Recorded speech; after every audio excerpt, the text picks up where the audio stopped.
بسم الله الرحمن الرحيم. اللهم صل على سيدنا محمد وعلى آله وصحبه وسلم. أعزائي حبايبي متابعينا الكرام، أهلا بكم في فيديو جديد. هنتكلم إن شاء الله فيديو سريع بخصوص يا جماعة ارتفاع درجات الحرارة الغير عادية والغير متوقعة والغير مألوفة لنا.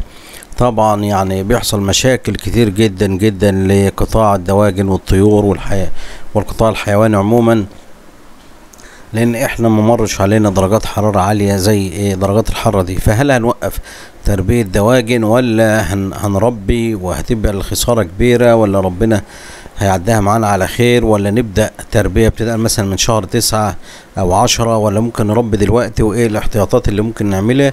كل ده ان شاء الله هنقوله في خلال دقيقتين ان شاء الله على السريع. بداية بس يا جماعة انا موقف الشغل من زمان على القناة بسبب عدم التفاعل، وان الناس يعني ما عادتش بتشترك في القناة زي الاول، ما عادش في تفاعل زي الاول. فده خلى الواحد يعني ايه ما عادش مهتم بالقناة قوي. فيا ريت نرجع الاشتراكات واللايكات والتعليقات بحيث يكون في نوع من انواع التشجيع. بنقول يا جماعة لو حضرتك عايز تربي اي طيور اي دواجن، مش هتفرق شهر 6 ولا 7 ولا 5 ولا 12، لان احنا اصبح مجتمعنا او الطقس بتاعنا او المناخ بتاعنا مناخ صحراوي، عد جاف ورطوبة ودرجات حرارة عالية جدا. فمش معقولة طبعا هنقعد طول السنة ما نربيش، لكن احنا بنقول في احتياطات لو حضرتك هتربيه في البيت او في مزرعة لازم تكون عاملها. طبعا لو هنتكلم عن المزارع لازم يكون عندك خلايا تبريد وشفاطات، وعامل حسابك في الموضوع ده. فانا مش هتكلم في الشق ده، لان طبعا اكيد اي حد عنده مزرعة فهو اكيد عارف النظام وعارف التجهيزات وعاملها. طب انا بتكلم بقى على الاخ او الاخت اللي عايزة تربي مثلا 10 20 50 فرخ او كتكوت في البيت، عندها تعمل ايه؟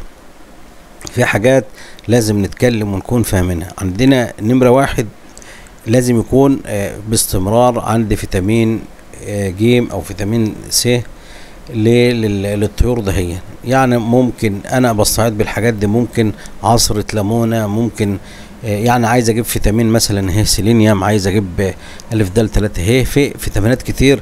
لكن لو انت عايز تمشيها بالاعشاب، انا ممكن احط قرنفل، احط نعناع، احط كركديه. الحاجات دي كلها بترطب وبتخلي الفرخ ما يعطش. اهم حاجة عندي في الموضوع ده لو الفرخ مثلا وزنه يعني او عمره عدى مثلا 3 4 اسابيع، فانا المفروض بحط له حبايه اسبرين ريفو او بورقه خضراء يوميا في الميه. ليه؟ عشان يعني تمنع ارتفاع درجه الحراره بتاعته. الفرخ راسه ما تسخنش، الفرخ جتته ما تسخنش، الفرخ يعني ما يمسكش حراره. لان وما احطش الاسبرين بالنهار يا جماعه، بحطها بالليل عشان الوقايه خير من العلاج. انا بديله الاسبرين يعمل زي سيوله كده، او يعني ما يخليش الفرخ ايه يحصل له اجهاد حراري جامد بالنهار، وبالتالي تعدي على خير. الحاجه التانية انا طبعا لازم اهتم بالميه. يعني ايه اهتم بالميه؟ يعني لازم درجه الحراره بتاعه الميه تكون كويسه، ساقعه، الميه تكون ساقعه، الميه تكون بارده، ما تسخنش، ولو حتى يعني ما تاخدش جو درجه الحراره بتاعه الجو. النهارده احنا بنتكلم في 36 42، ما تبقاش درجه حراره الميه كده. انا بس بحط صباعي فيها، مجرد ان بلاقيها بدات هتدفى بكب بيها واغسل السقايه تاني واحط ميه من الحنفيه تكون ميه حلوه او ساقعه. ممكن احط مكعبين تلج في قلب الميه جايز. طبعا يكون عندي مراوح، يكون عندي شفاطات، يكون عندي مكان تهويه. لو انا مربي في شقه واجي ساعه الظهيره دي قبل مثلا الظهر وانقلهم، مثلا لو هم العدد اقدر احركه، فبحاول ايه اخليهم مثلا من الساعه 9 10 في المكان اللي يكون رطب وحلو ويكون فيه التهويه حلوه. بتجنب ان انا امشي بقى في عز الظهر دي او في عز الظهيره، بتجنب ان انا امشي في وسط القطيع او في وسط الحاجه اللي انا مربيها عشان ما يقوموش يتحركوا، لان الحركه نفسها تعمل اجهاد، تعمل درجه حراره.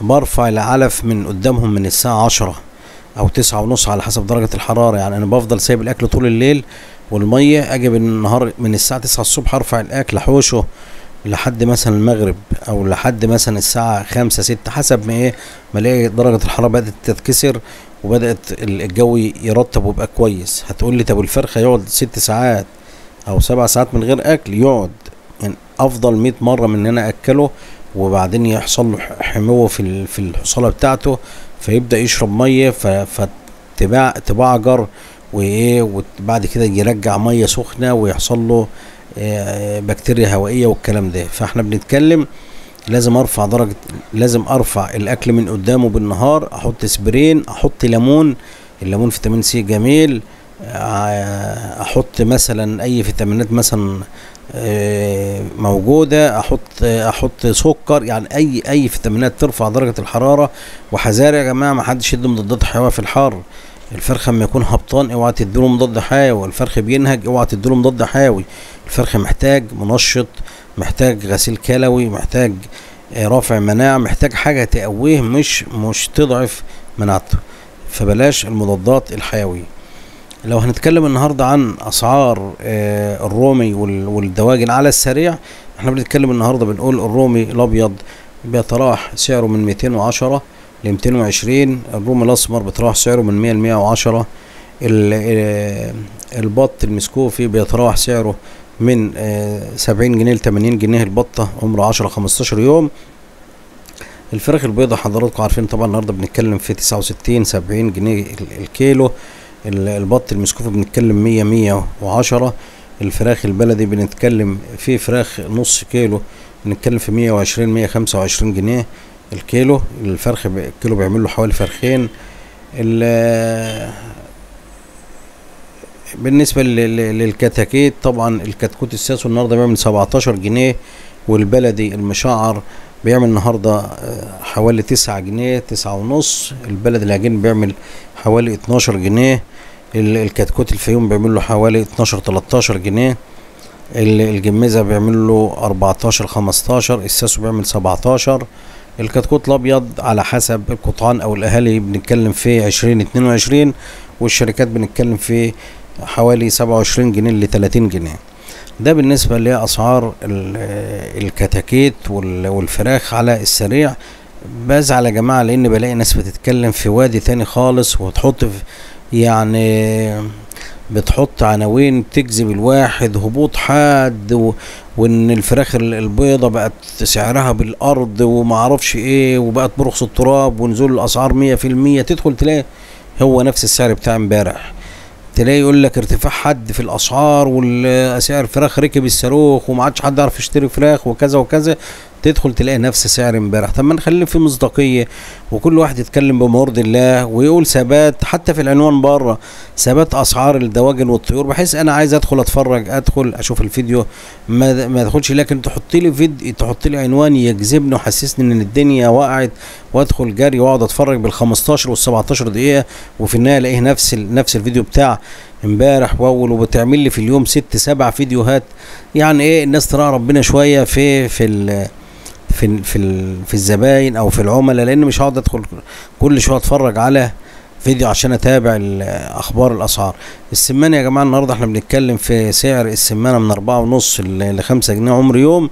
السمان المتحضن بنتكلم في 17 ونص الجوز اللي هو متحضن، والسمان اللي هو للذبيح، يعني ممكن تاخده يقعد عندك اسبوع تذبحه، او ممكن تذبحه على طول، وزن مثلا 170 180 جرام.